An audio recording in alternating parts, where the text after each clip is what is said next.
দীপ্ত সংবাদে স্বাগত জানাচ্ছি আমি মোহাম্মদ ইফতেখার। শুরুতেই জানাবো নিটোল টাটা সংবাদ শিরোনাম। 5 দিন পর ছাড়া পেল কোটা আন্দোলনের 6 সমন্বয়ক, পরিবারের কাছে হস্তান্তর করেছে ডিবি। সন্ত্রাস বিরোধী আইনে নিষিদ্ধ হচ্ছে জামাত শিবির, স্বরাষ্ট্র মন্ত্রণালয়ের প্রস্তাবে আইনের মতামত। তেহরানে হামাস নেতা ইসমাইল হানিয়ার জানাজায় আলী খামেনি, দাফন হচ্ছে কাতারের দোহায়।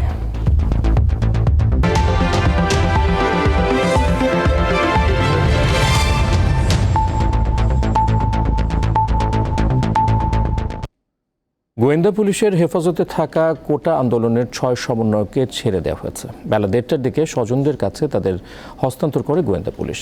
পরে ডিবি কার্যালয় থেকে তাদের নিজ নিজ বাসায় পৌঁছে দেওয়া হয়। গোয়েন্দা কর্মকর্তারা জানান, সকালে 6 সমন্বয়কের পরিবার ডিবি কার্যালয়ে যান। দুপুরে সন্তানদের নিয়ে তারা বাসায় ফেরেন।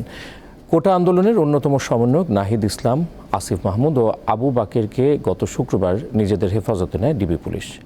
পরদিন শনিবার নিরাপত্তা হেফাজতে নেওয়া হয় সার্জিস আলম ও হাসনাত আবদুল্লাহকে। এরপর রবিবার নেওয়া হয় নুসরাত তাবাসসুমকে। এরপর থেকে তারা মিন্টো রোডের ডিবি কার্যালয়ে ছিলেন।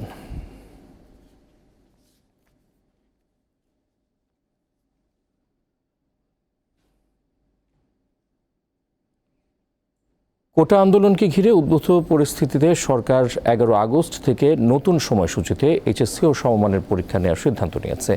এর আগ পর্যন্ত সব পরীক্ষা স্থগিত করা হয়েছে। আজ আন্তঃশিক্ষা বোর্ডের পক্ষ থেকে তথ্য জানানো হয়েছে। সহিংসতা ও কারফিউ জারির প্রেক্ষাপটে কয়েক দফায় এইচএসসি ও সমমানের পরীক্ষা স্থগিত করা হয়। কোটা আন্দোলনে সহিংসতা হলে গত 17 জুলাই সব সরকারি বেসরকারি বিশ্ববিদ্যালয় বন্ধ ঘোষণা করা হয়। এরপর বন্ধ করা হয় শিক্ষা মন্ত্রণালয়ের আওতাধীন মাধ্যমিক ও উচ্চ মাধ্যমিক পর্যায়ের সব শিক্ষা প্রতিষ্ঠান, পলিটেকনিক ইনস্টিটিউট ও সিটি কর্পোরেশন এলাকার সব প্রাথমিক বিদ্যালয়।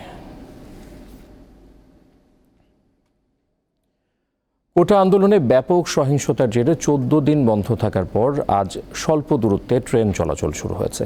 সকালে ঢাকা, চট্টগ্রাম, রাজশাহী ও খুলনা সহ কয়েকটি বড় শহর থেকে আশপাশের গন্তব্যে কমিউটার ও লোকাল ট্রেন চলাচল শুরু হয়।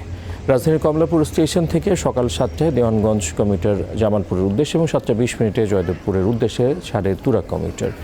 এরপর সকাল 10টায় ছাড়ে ব্রাহ্মণবাড়িয়ার তিতাস কমিউটার ট্রেন। একইভাবে চট্টগ্রাম থেকে কর্ণফুলী কমিউটার, সাগরিকা কমিউটার ও নাজিরহাট কমিউটার, ময়মনসিংহ থেকে মোহনগঞ্জ কমিউটার ট্রেন চলাচল করছে। এছাড়া রেলওয়ে পশ্চিমাঞ্চলের খুলনা, ঈশ্বরদী, রাজশাহী, রহনপুর, খুলনা বেনাপোল, বেনাপোল মোংলা, রাজবাড়ী ভাঙ্গা এবং রাজবাড়ী ভাটিয়াপাড়া রুটে 12টি লোকাল ট্রেন চলাচল করছে।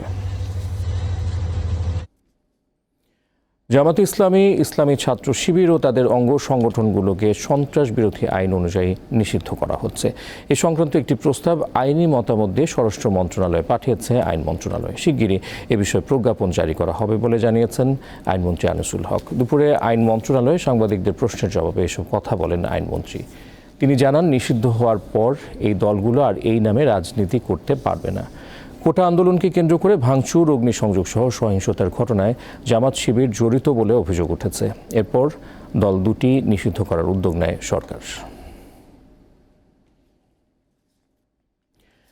নিষিদ্ধের পর জামাত শিবির ধ্বংসাত্মক কার্যক্রম চালাবে এমন শঙ্কার কথা জানিয়ে তাদের জঙ্গিবাদী সংগঠন হিসেবে মোকাবেলা করার আহ্বান জানিয়েছেন প্রধানমন্ত্রী শেখ হাসিনা।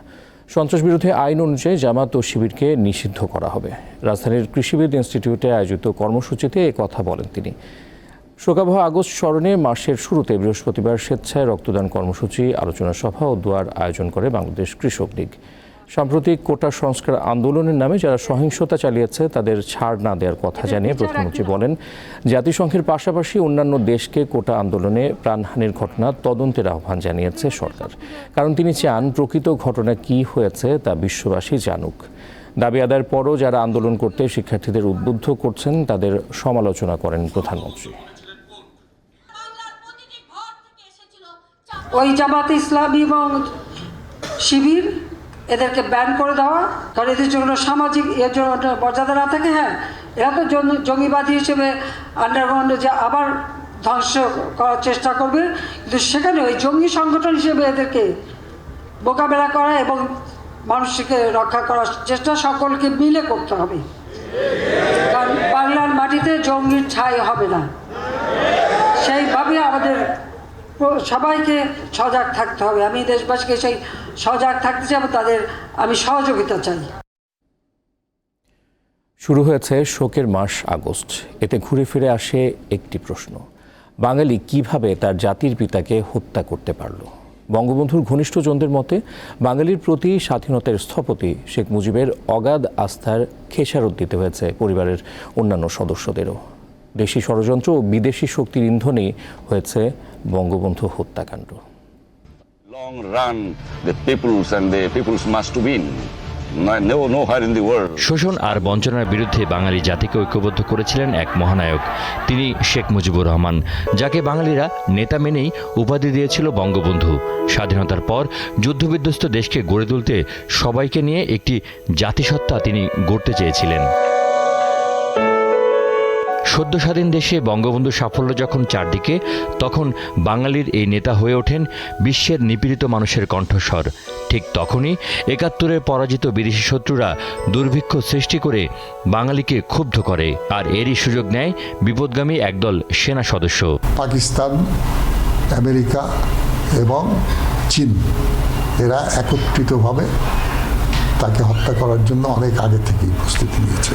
তারা শুধু সুযোগের অপেক্ষা ছিল এবং সুযোগ সৃষ্টি করার জন্য তারা 1974 সালে আমাদের দেশে দুর্ভিক্ষ তৈরি করেছে। কারণ যে চাল নিয়ে আসার কথা ছিল সেই চাল বাংলাদেশে না এসে শ্রীলঙ্কা চলে গিয়েছে। কিছু বিশ্বাসঘাতকের ষড়যন্ত্রে বাংলার মাটি জাতির পিতার রক্তে রঞ্জিত হয়। এরপর বাংলাদেশের রাজনীতি উল্টো পথে যাত্রা শুরু করে। তার মতো একটা নেতা যদি বেঁচে থাকে, তাহলে পৃথিবী যে কথা উনি বলেছেন, আজ দুভাবে বিভক্ত, নির্যাতিত এবং শোষক এবং শোষিত, আমি শোষিতের পক্ষে। তার মানে তারা দেখতে পাচ্ছিল যে একটা বিশাল নেতা দাঁড়িয়েছে যে শোষিতের পক্ষে তাদের বিরুদ্ধে অবস্থান নেবে, এবং সেই অবস্থান উনি বেঁচে থাকলে শক্তিশালী হবে, যেটা কেউ ঠেকাতে পারবে না। এই জন্য তারা চিন্তা ভাবনা করেই তাকে সরিয়ে দিয়েছে। ৭৫-এর 15ই আগস্ট বঙ্গবন্ধুকে হত্যার পর আবার স্বাধীনতা বিরোধীরা এই দেশে ক্ষমতায় এসে এটাকে মিনি পাকিস্তান বানানোর জন্য যা যা করণীয় তাই করেছিল। বিশ্লেষকদের মতে বঙ্গবন্ধুর উত্তরাধিকারদের এখনও বিদেশি সেই পুরনো শত্রুদের বিরুদ্ধেই লড়াই করতে হচ্ছে। নাজমুল হোসেন, দীপ্ত সংবাদ, ঢাকা। প্রধানমন্ত্রীর অনুরোধে মানুষ চুপ করে আছে, সময় মতো জামাতকে জবাব দেওয়া হবে বলে জানিয়েছেন মুক্তিযুদ্ধ বিষয়ক মন্ত্রী আকম মোজাম্মেল হক।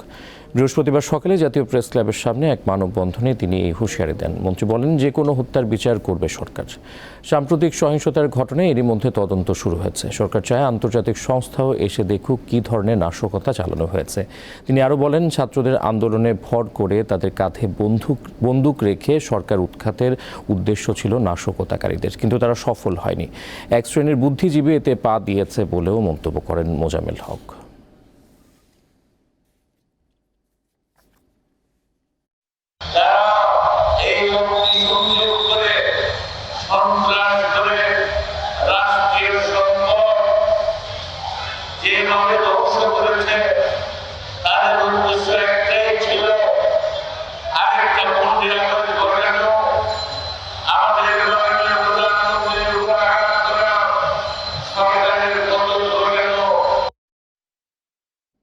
আন্তর্জাতিক প্রসঙ্গ। ইরানের রাজধানীতে গুপ্ত হত্যার শিকার হামাসের শীর্ষ নেতা ইসমাইল হানিয়ার শেষকৃত্য শুরু হয়েছে। বৃহস্পতিবার তেহরান বিশ্ববিদ্যালয়ে তার জানাজার নামাজ সম্পন্ন হয়েছে। এতে ইমামতি করেন দেশটির শীর্ষ নেতা আলী খামেনি। রাজধানী তেহরানে আনুষ্ঠানিকতা শেষে ইসমাইল হানিয়ার লাশ কাতারের রাজধানী দোহায় নিয়ে যাওয়া হবে।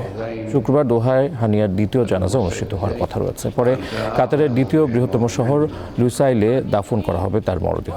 হামাস নেতা হানিয়ার মৃত্যুতে 3 দিনের রাষ্ট্রীয় শোক ঘোষণা করেছে ইরান সরকার। এর আগে ইরানের নতুন প্রেসিডেন্ট মাসুদ পেজেশকিয়ানের শপথ অনুষ্ঠানে অংশ নিতে তেহরানে যাওয়ার পর হামলায় নিহত হন হানিয়া। হানিয়ার হত্যাকাণ্ডের ঘটনায় প্রতিশোধ নেওয়ার ঘোষণা দিয়েছেন ইরানের সর্বোচ্চ নেতা আলী খামেনি।